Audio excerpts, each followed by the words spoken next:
One of the areas that Richmond Brothers thinks is going to be impacted pretty significantly is charitable and philanthropic planning.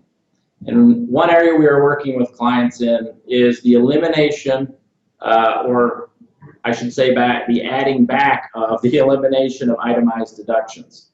For the last couple of years during the crisis, they eliminated the elimination of your itemized deduction limits. You didn't have a cap. You could donate as much money as you wanted to charity.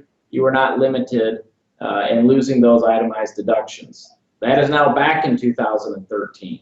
So we know it is going to impact charities quite significantly.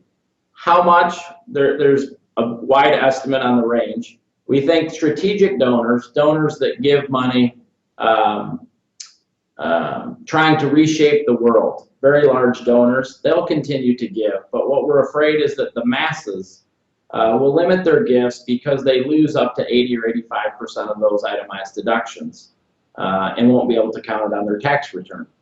So one of the things that we're looking at with donors is how do you give, how do they give? And one of the trends that is going on right now is more entrepreneurial giving.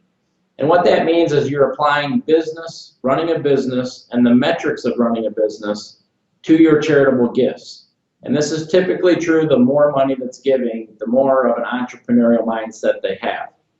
And charities are having to adjust to this. The donor wants a rate of return, not as far as interest back to them, but what they want is a measurement of the value created by their gift.